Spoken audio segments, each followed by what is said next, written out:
when some wag said it's feasible to think responsibly about one thing and not the other. Well, I could see from that one sentence that that was perfectly ridiculous. And it pushed me further into my natural drift, which was into learning all the big ideas and all the big disciplines. Welcome, curious minds, to The Deep Dive. Today we're plunging into a subject that truly shapes our entire world, often in ways we don't even realize, far beyond just crunching numbers. We're talking about the fundamental big ideas in mathematics. That's right. We've got a stack of fascinating sources here, and our mission isn't just to talk about formulas, It's to unpack the core concepts that underpin everything, from your morning coffee transaction to the very fabric of the universe itself. These are the underlying principles that make modern life possible. Okay, let's unpack this. We're going to reveal their profound significance, their surprising practical applications, and the incredible, often unexpected connections between them. And that's precisely why understanding these big ideas is so crucial. They're not isolated topics you learn in school and then forget. Think of them instead as interconnected pillars that provide a broad conceptual framework, a universal language, really. A language, okay. Yeah, essential for grasping both the beauty of pure theoretical mathematics and its countless, often hidden real-world applications. Our goal here is to help you gain knowledge quickly but thoroughly, providing those genuine aha moments without ever feeling overwhelmed by information overload. Right. It's about seeing the forest, not just the individual trees, in the vast, intricate landscape of mathematics. And so where do we begin this grand adventure into mathematics? It's a discipline so ancient yet so profoundly modern. We start, as all things do, with the most basic building block, numbers. It seems so intuitive, doesn't it? Just simple counting. Yeah. But how often do you truly stop to think about the profound journey of numbers? From those first rudimentary counts to describing the most complex systems imaginable. It's a concept so fundamental, yet its depth is truly astonishing. Indeed. Numbers are, at their core, the most fundamental mathematical objects. They are what we use to count, to measure, and, well, to label everything around us. It's a concept that has evolved dramatically throughout human history, reflecting our growing capacity to understand and manipulate the world. We began with the natural numbers, those simple positive integers like 1, 2, 3, and so on, used for basic tallying. The basics. Right. But over time, our mathematical language expanded to include 0, which was a profound invention, really. It allowed us to represent nothing and enabled positional notation. Those is huge. Absolutely huge. Then came negative numbers, which gave us the ability to describe deficits or directions, and then fractions, which we call rational numbers. These are numbers that can be expressed as a simple ratio of two integers like 1/2 or 3/4. They allow for precision beyond whole units. So if rational numbers are those neat fractions, what came next? Because I seem to recall things got a little messy from there. Maybe not messy, but more complex. Exactly. Messy is one way to put it, complex is another. This is where it gets really interesting. Then came the fascinating discovery of irrational numbers. Think of things like the square root of 2 or the famous pi. These are numbers that cannot be expressed as a simple fraction. Their decimal representations just go on forever without repeating. Forever, wow. Yeah.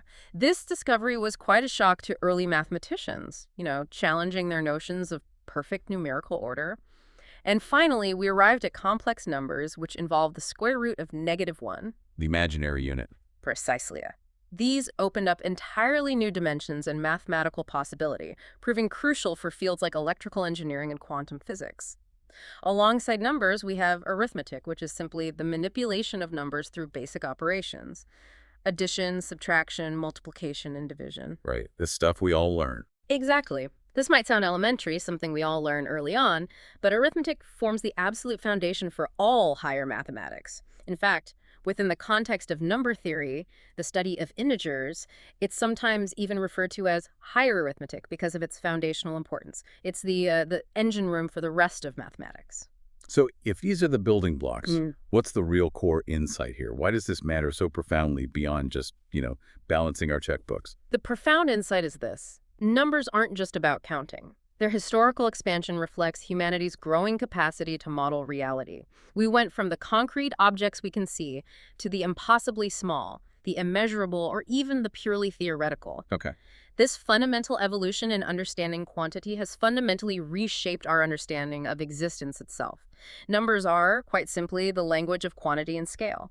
They allow mathematicians and scientists to quantify every phenomenon imaginable. Whether we're counting discrete objects like individual atoms or measuring continuous quantities such as distance, time, or temperature, it's truly remarkable. Yeah. And how nearly every other branch of mathematics builds directly on the concept of number is also amazing. For instance, algebra uses numbers and equations to represent relationships, and calculus measures changes in numerical quantities. Right.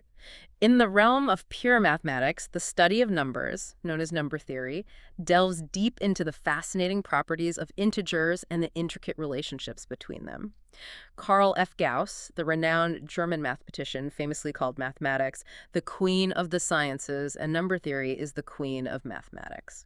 That's quite a statement. It really is. This underscores just how central and foundational our understanding of numbers truly is. It's the starting point for so much of what we explore mathematically. That quote from Gauss really puts it into perspective. It's clear that numbers are the bedrock. But beyond these grand, pure mathematical ideas, what does this all mean for you listening, in your daily life and beyond? How does this fundamental concept manifest in our tangible world? Well, numbers and arithmetic are utterly ubiquitous. They're everywhere in our everyday lives and in virtually every scientific endeavor. Consider the simplest things. You use numbers to tell time, to manage your finances, to count populations, or to measure ingredients when you're cooking. All the time, yeah. Right. Basic arithmetic skills are absolutely essential for tasks ranging from shopping, where you need to make change, to construction, where you measure lengths with precision to ensure a structure is sound.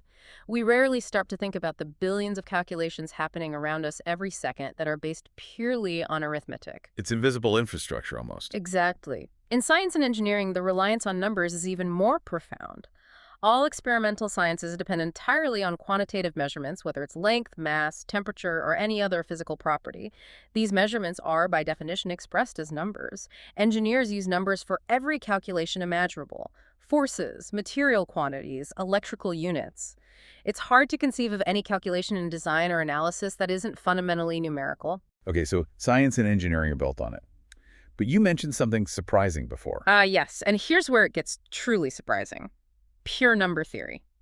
You know, the study of properties of integers for their own sake, often without any immediate practical application in mind. Yeah.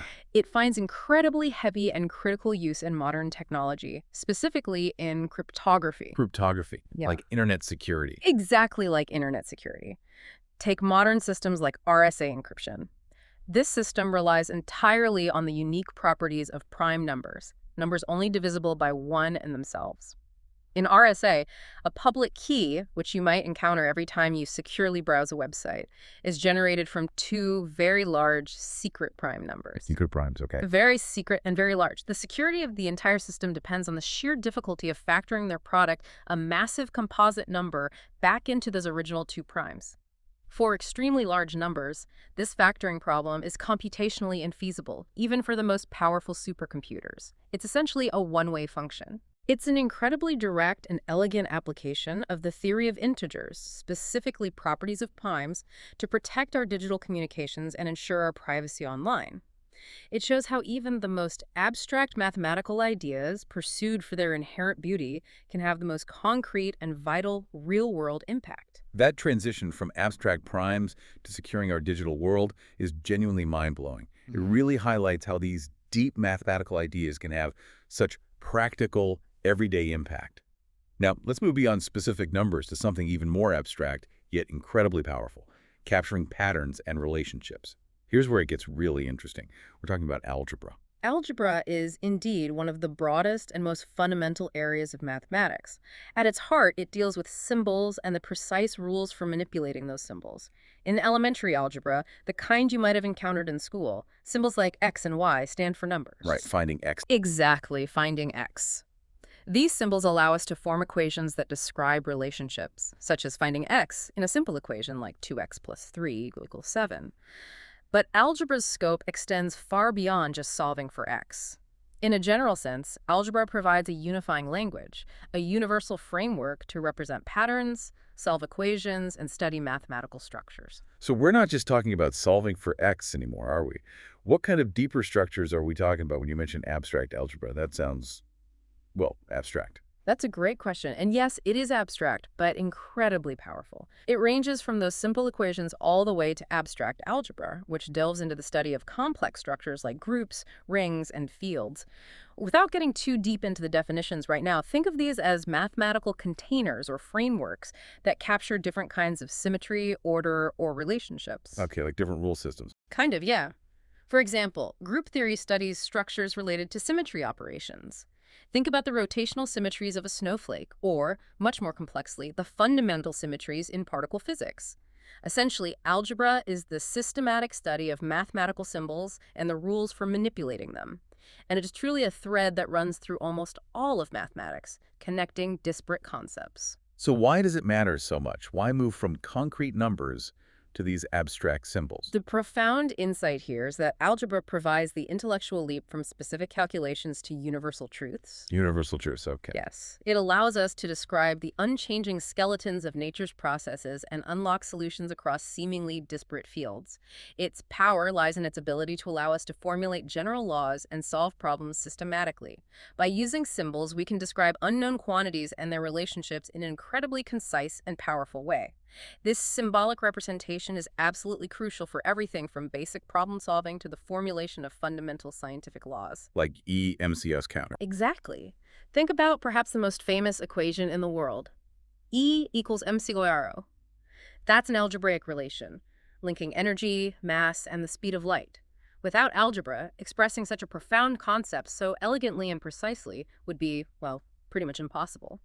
Algebraic thinking also naturally leads to the concept of functions, that formal association where each input has a unique output. This helps us understand how quantities relate and change together. It's also vital for recognizing patterns and invariance properties that remain unchanged under certain transformations. Invariance, like symmetry. Precisely. In pure mathematics, abstract algebra, as I mentioned, is used to examine symmetry and structure.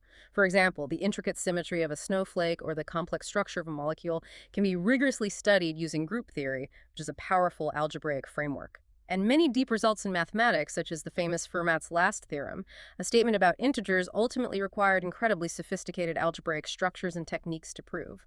It truly is the language of patterns. It's incredible how a shift from concrete numbers to abstract symbols unlocks so much, from fundamental scientific laws to understanding abstract symmetries. It sounds like a universal Rosetta Stone for patterns. So how does this symbolic language impact the world we live in beyond the theoretical? Where do we actually see algebra at work every day? Oh, algebra is a veritable cornerstone for countless applied domains and advanced technologies. Its utility spans virtually every quantitative field you can imagine. In science and engineering, algebraic equations describe fundamental laws of nature. This ranges from Newton's laws of motion, like F of ma in physics. Force equals mass times acceleration. Got it. To quantifying chemical reaction rates in chemistry. Engineers constantly solve algebraic equations when designing everything from colossal bridges to intricate electronic circuits. Furthermore, algebraic formulas underpin the very foundations of computer graphics. They allow for the precise transformation of 3D coordinates, making your video games and animated movies possible. Ah, so that's how they move things around on screen. That's a big part of it, yes. They're also essential in robotics for calculating kinematic equations, enabling robots to move their arms and interact with their environment with precision. In economics and finance, algebra is indispensable. It's used to model economic growth, calculate complex interest and investment returns, and optimize business operations. Concepts like supply and demand curves, those are fundamentally algebraic equations illustrating how price and quantity relate. Right. Businesses routinely solve algebraic problems to maximize profits or minimize costs, making strategic decisions based on these models. And here's another surprising yet vital application: encryption and error-correcting codes. Again with the encryption. Yes. While elementary algebra is foundational, more advanced algebraic structures, such as finite fields and polynomials, are critical components in modern cryptography and coding theory. The security of your credit card transactions, for instance, relies on complex algebraic algorithms. Similarly, the reliable transmission of data, think correcting errors in CDs, DVDs, or the QR codes you scan with your phone, all depends on sophisticated algebraic coding techniques that can detect and even fix corrupted data. It's about building in redundancy based on algebraic principles. Fixing errors. That's clever. It is. Lastly, and perhaps most importantly, in education and many other fields, elementary algebra is universally considered essential training for logical thinking. It is generally regarded as fundamental for any serious study of mathematics, science, or engineering, and even fields like medicine and economics. This highlights that whether you're calculating a medication dosage, analyzing statistical data, or even just building a strong logical argument, a solid competence in algebra is an absolutely fundamental skill. It's not just a subject in school, it's a way of thinking that empowers you across disciplines. That was an incredible dive into how algebra helps us understand relationships and patterns through symbols. Really powerful stuff. Now, we shift our focus from those abstract structures to the tangible world of shapes and space itself. It's deeply intuitive, I think, because it connects directly to the physical world we see and interact with every single day. We are, after all, spatial beings. Geometry is indeed the branch of mathematics that is concerned precisely with shapes, their sizes, the positions of figures, and the properties of space itself. It has incredibly ancient origins, beginning as the study of physical space and figures. Think of ancient civilizations using geometry for practical applications like surveying land after annual floods. Like the Egyptians. Exactly. The Egyptians are a prime example. Or the precise construction of monumental pyramids, ensuring their stability and alignment. Euclidean geometry, the classic form that many of us learned in school, deals with fundamental elements like points, lines, triangles, circles, and other figures existing on a flat plane or in ordinary three-dimensional space, and it's all based on a set of logical axioms. So Euclidean geometry is what we see and touch directly, our everyday space.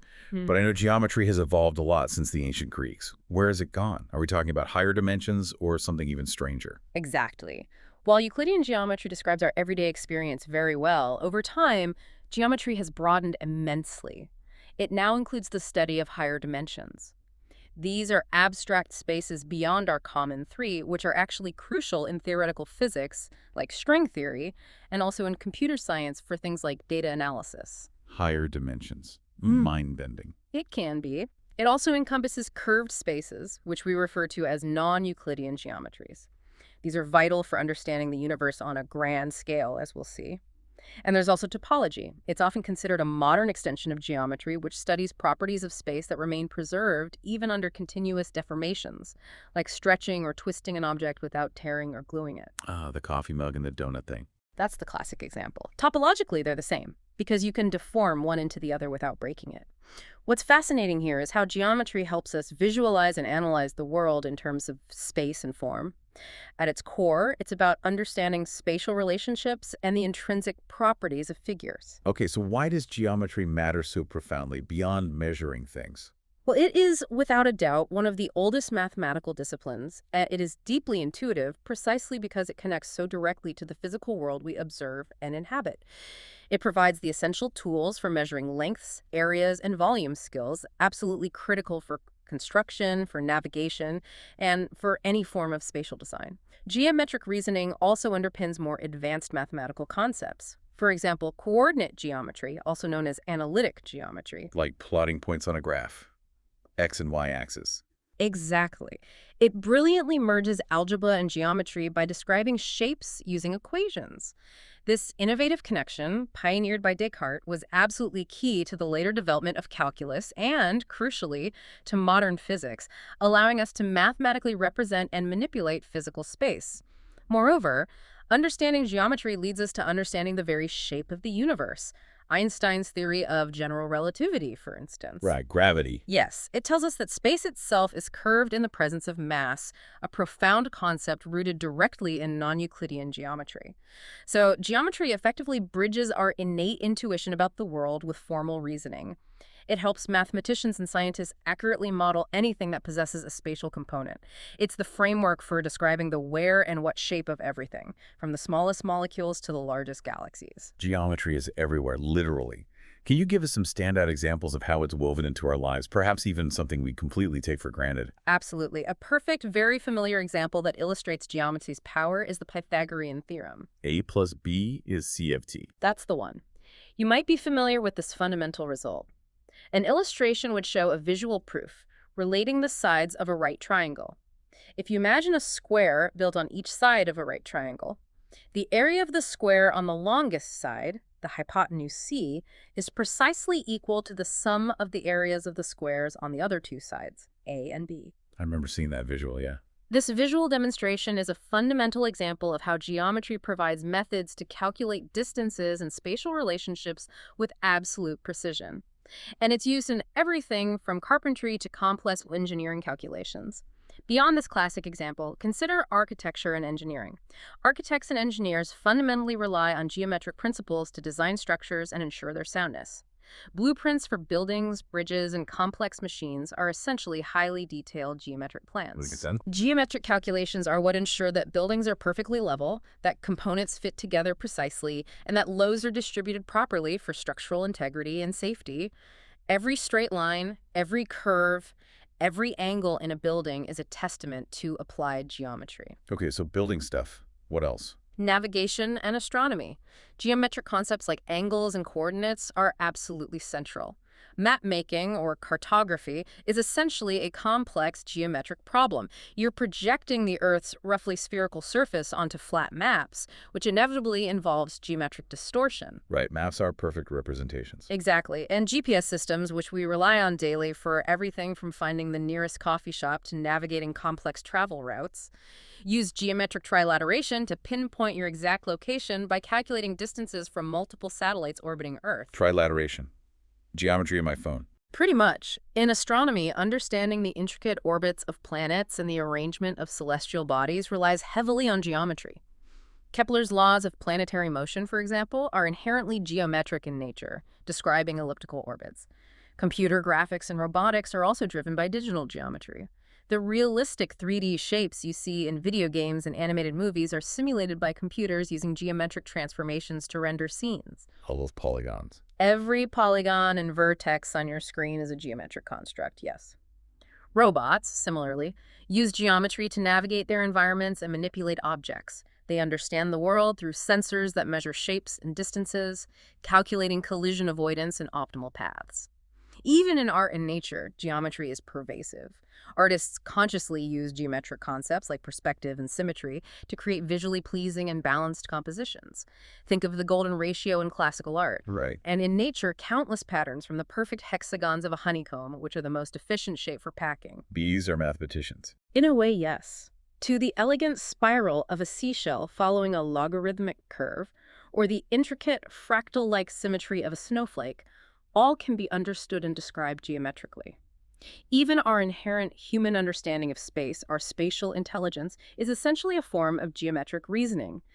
Geometry is so fundamental that it is often considered a part of general knowledge. It is used extensively in science, engineering, art, architecture, and many other fields to analyze and create within physical space. That was a fantastic overview of how space and form are understood and manipulated through geometry. So we've counted things, we've understood their relationships through abstract symbols, and we've mapped their shapes in space.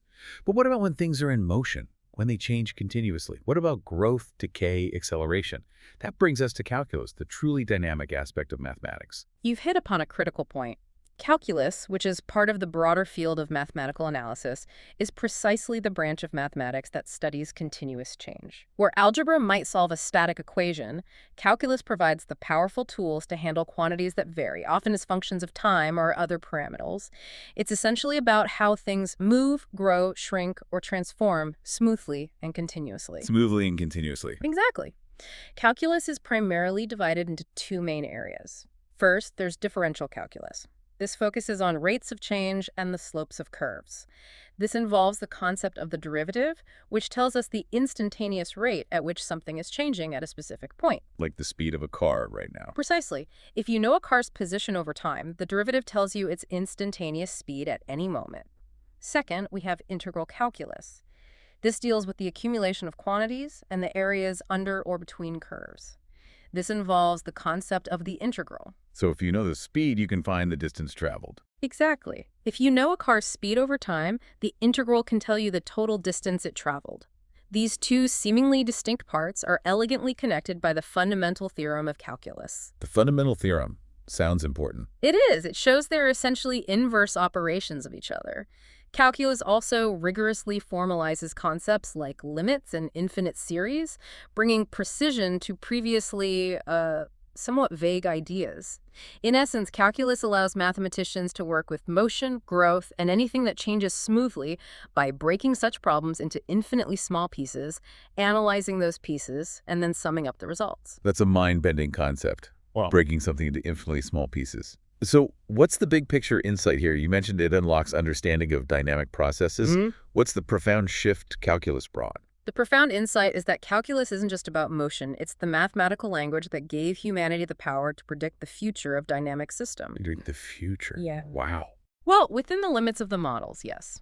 Before calculus was developed independently by Newton and Leibniz in the 17th century, there was no general, systematic method to deal with dynamic processes or infinite procedures with precision.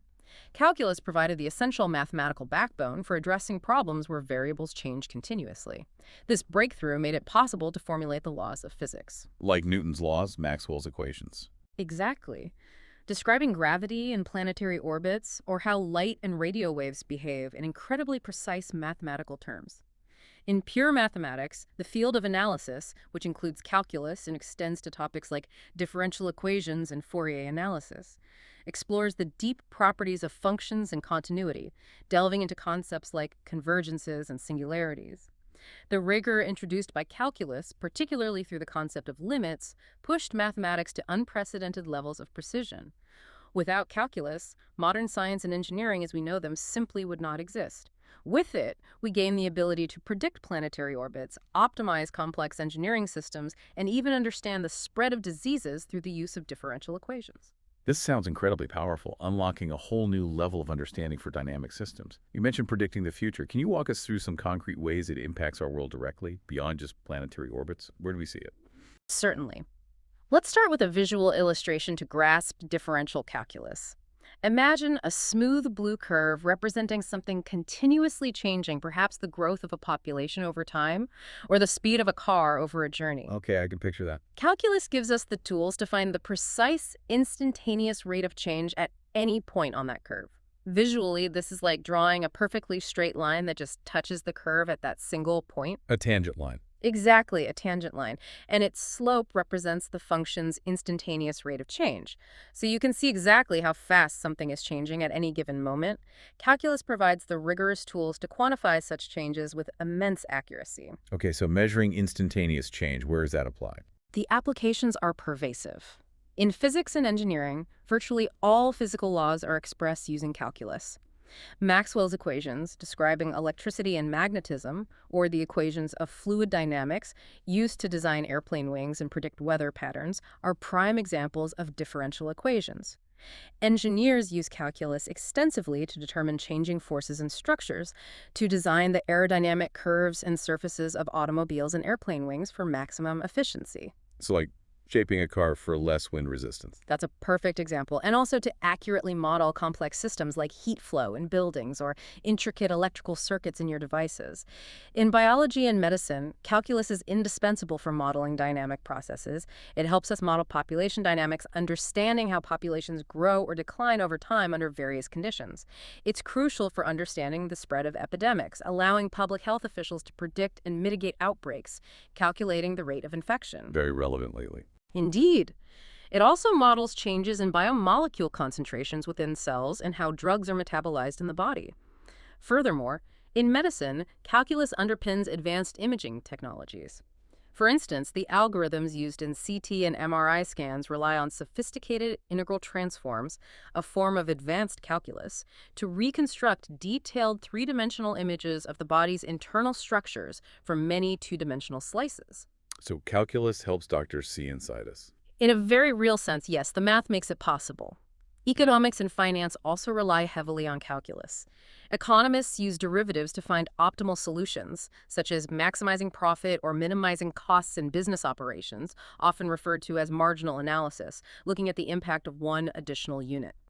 Financial analysts use complex differential equations, like the famous Plaxall's equation, to model and price financial derivatives, such as stock options, allowing for sophisticated risk assessment and investment strategies. Okay, so finance too. It's really everywhere. It truly is, and its reach extends even further.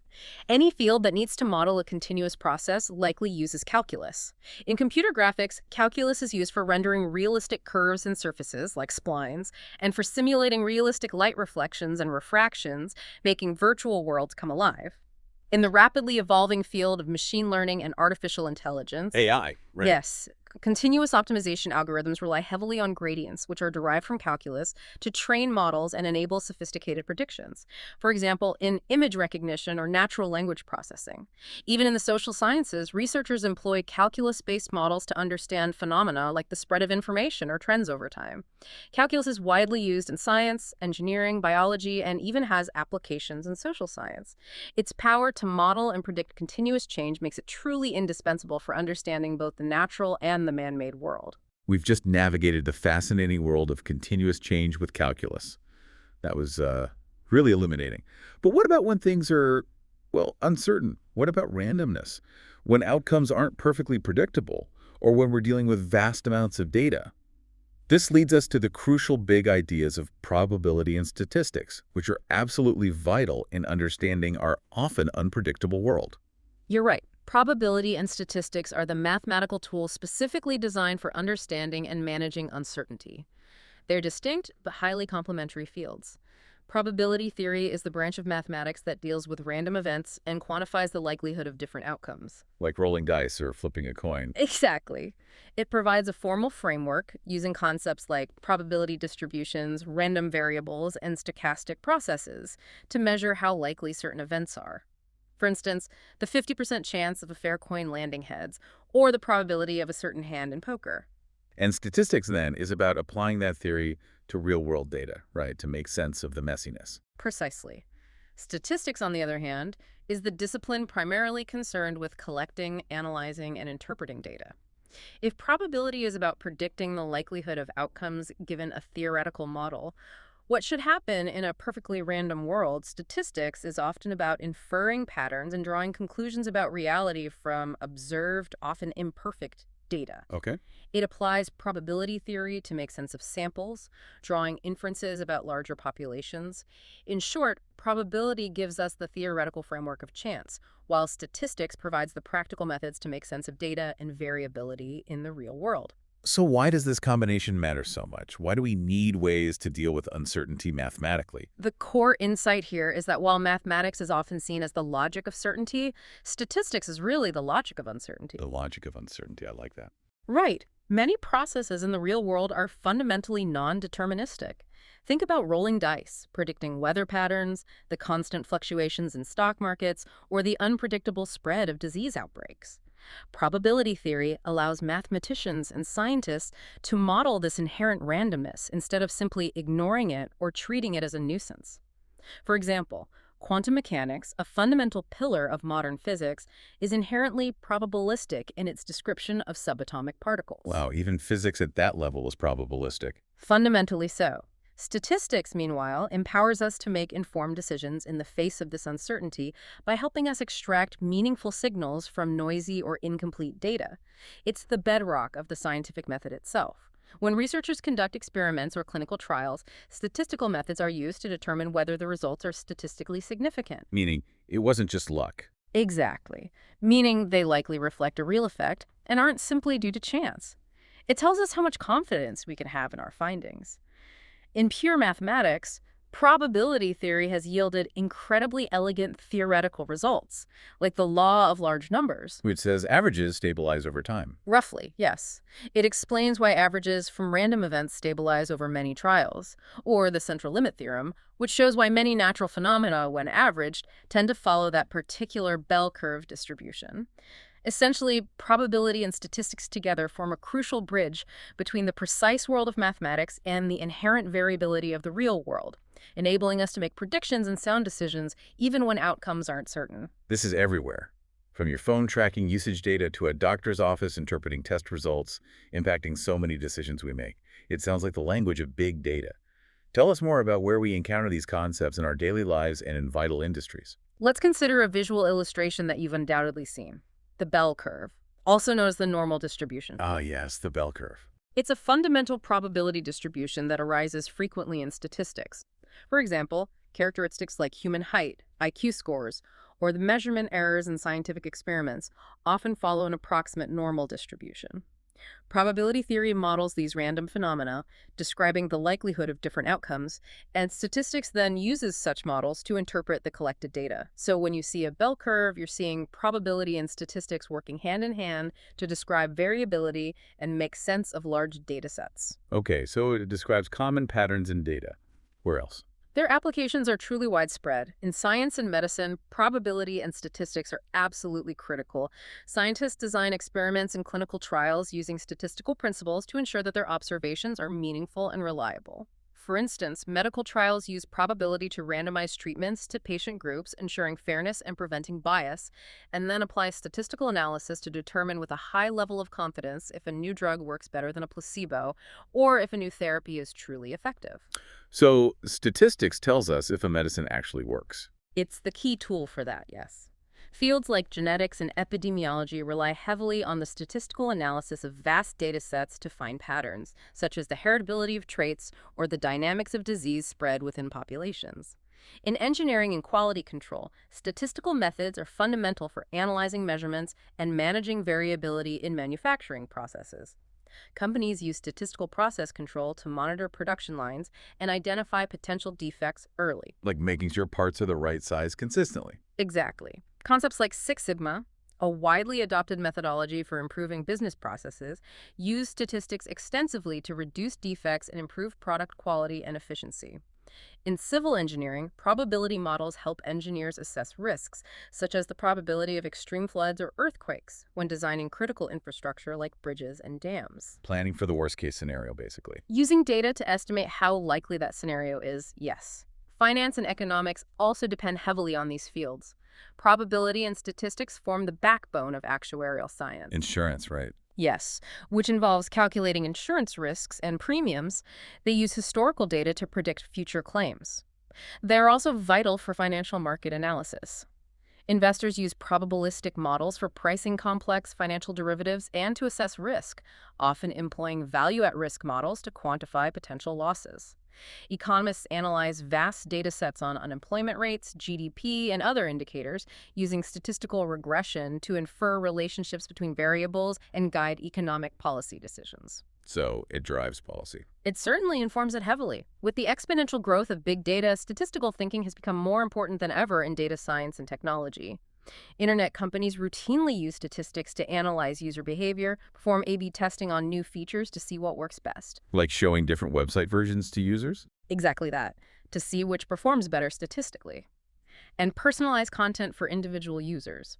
Machine learning, which powers much of today's artificial intelligence, is fundamentally built on statistical models and probability. It uses concepts like Bayesian probability for algorithmic prediction, whether it's recommending your next movie or identifying spam emails. So AI is basically statistics on steroids. That's a colorful but not entirely inaccurate way to put it sometimes. Even in our everyday decision-making, we encounter probability and statistics constantly.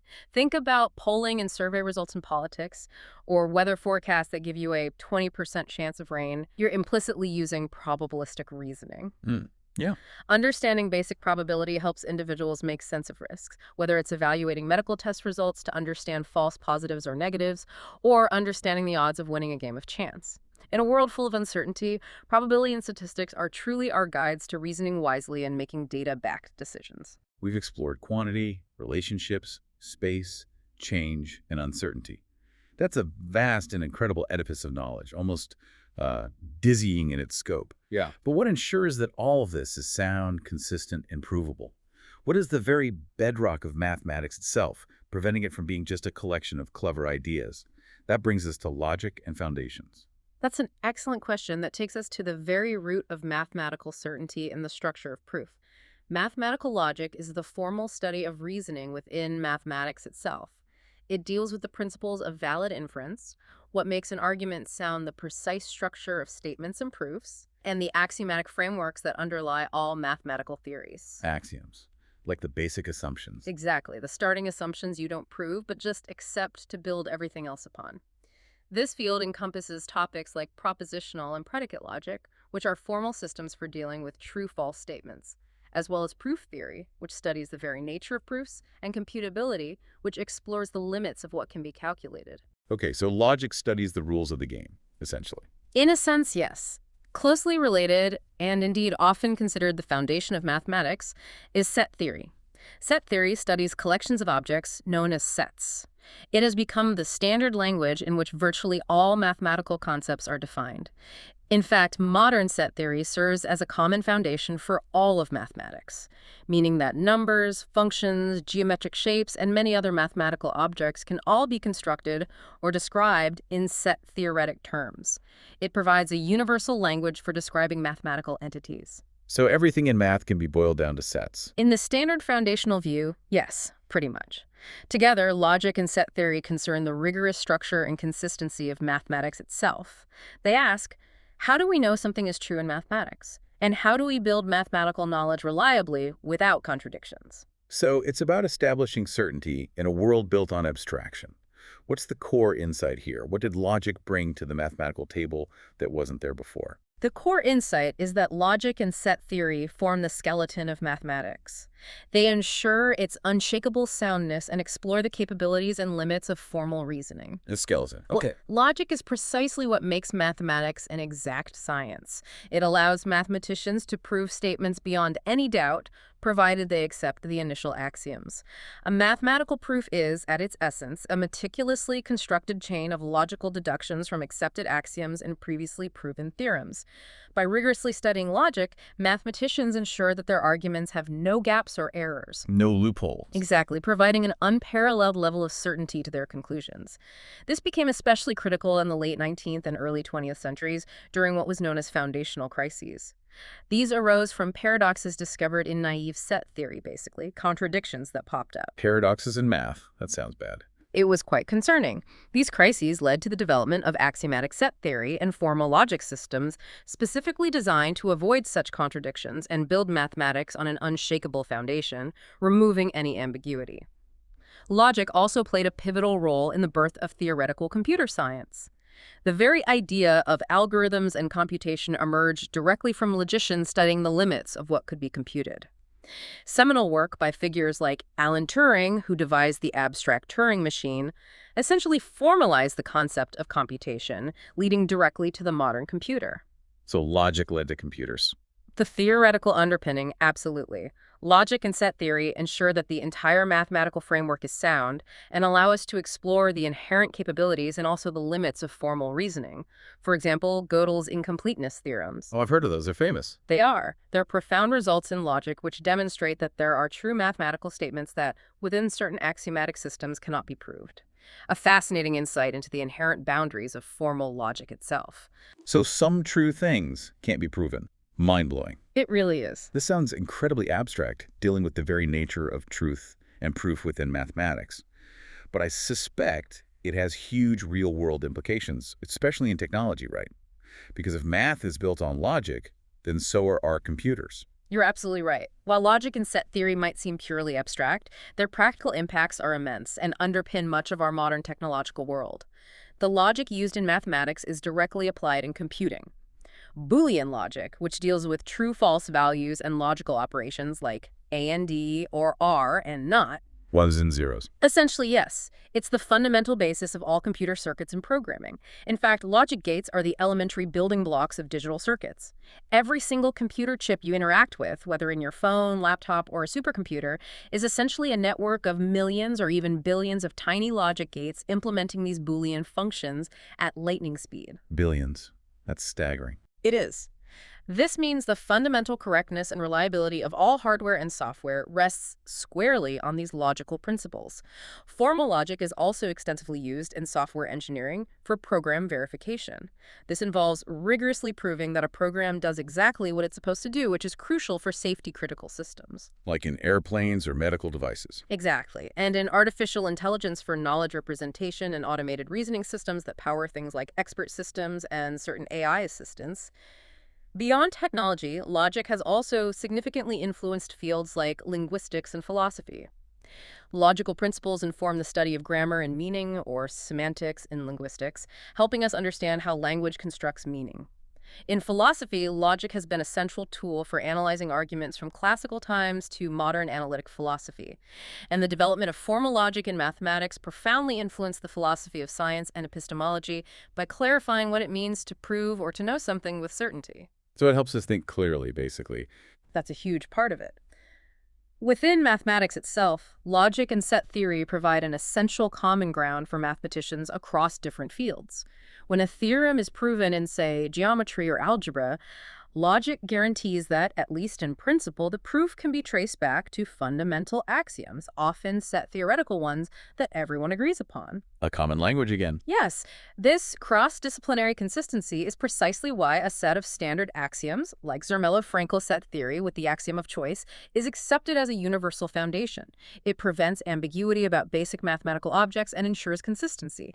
And on a more everyday level, in education and general problem solving, strong logical reasoning skills are crucial for constructing clear, coherent arguments and for effectively detecting fallacies in reasoning. It helps us think more critically in all aspects of life. So, in summary, logic and foundations ensure that mathematics never loses its footing. They remind us that math is not just a collection of numbers and formulas, but a beautifully intricate logical structure built on axioms, definitions, and rigorous proof rules. And crucially, these same logical structures enable the computers and digital systems that power our entire modern world. Hashtag outro. Wow. We've journeyed through an incredible landscape today, revealing the true power and elegance of mathematics. It's really something. We started with the very concept of quantity in numbers and arithmetic, seeing how their evolution reflects our growing understanding of reality. Then we moved to how algebra helps us understand universal patterns and relationships through abstract symbols. From there, we explored how geometry allows us to visualize and analyze space, from ancient pyramids to the curvature of the universe, Right. and how calculus provides the indispensable tools to understand and predict continuous change.